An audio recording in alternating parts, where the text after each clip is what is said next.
Hey class, welcome to week number 10. We are so close to the end, and this week is a bit atypical from what we have done in the past. Each week we've had kind of a fairly specific objective, and the various modules and assignments that I've given have been tightly aligned with that. This week our topic is a little different in that we are focusing entirely on the concept of wellness and looking at four common pitfalls that get in the way of student wellness during college. These include things like alcohol, drugs, food choices, and sleep. Now, there are other things that we could include in this list, but I'm going to focus on these four, as I know with many of our students, these are the four that get abused or students struggle with the most. And while perhaps alcohol or drug use is the big and flashy thing that will get on the news, the other two options, the food choices and sleep, I think are a little bit more important to a greater number of people, especially sleep. I've been teaching at Central Penn for a long time. I know that many of our students are juggling many responsibilities.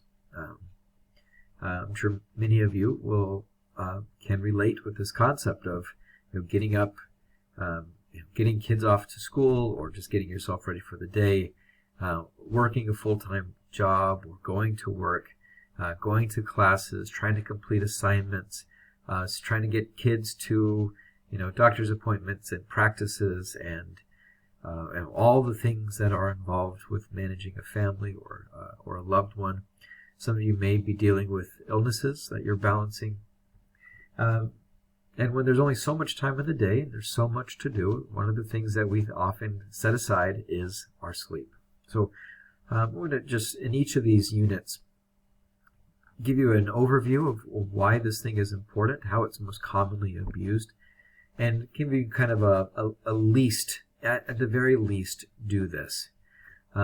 We're not talking about perfection. We're not talking about getting 8 to 10 hours of sleep a night, or always eating a balanced, nutritious diet. No, we are talking about just the very basics, to make sure that we're at least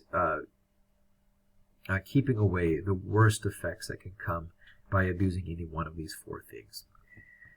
Many of the journal entries that we have done in the past, I am foregoing this week.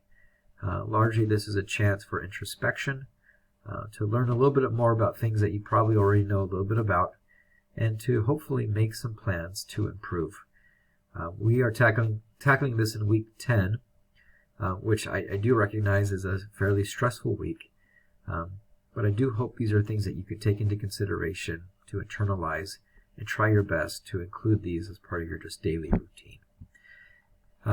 If you have any questions about our course content this week, you know how to get in contact with me. I want to put on your horizon that next week is our week 11. It is our final week of the term. There will be an assignment for you for next week that I will explain in our week 11 folder, and which will largely be a chance for you to reflect on how you are a different person today than you were when we started this class 10, 11 weeks ago. All right.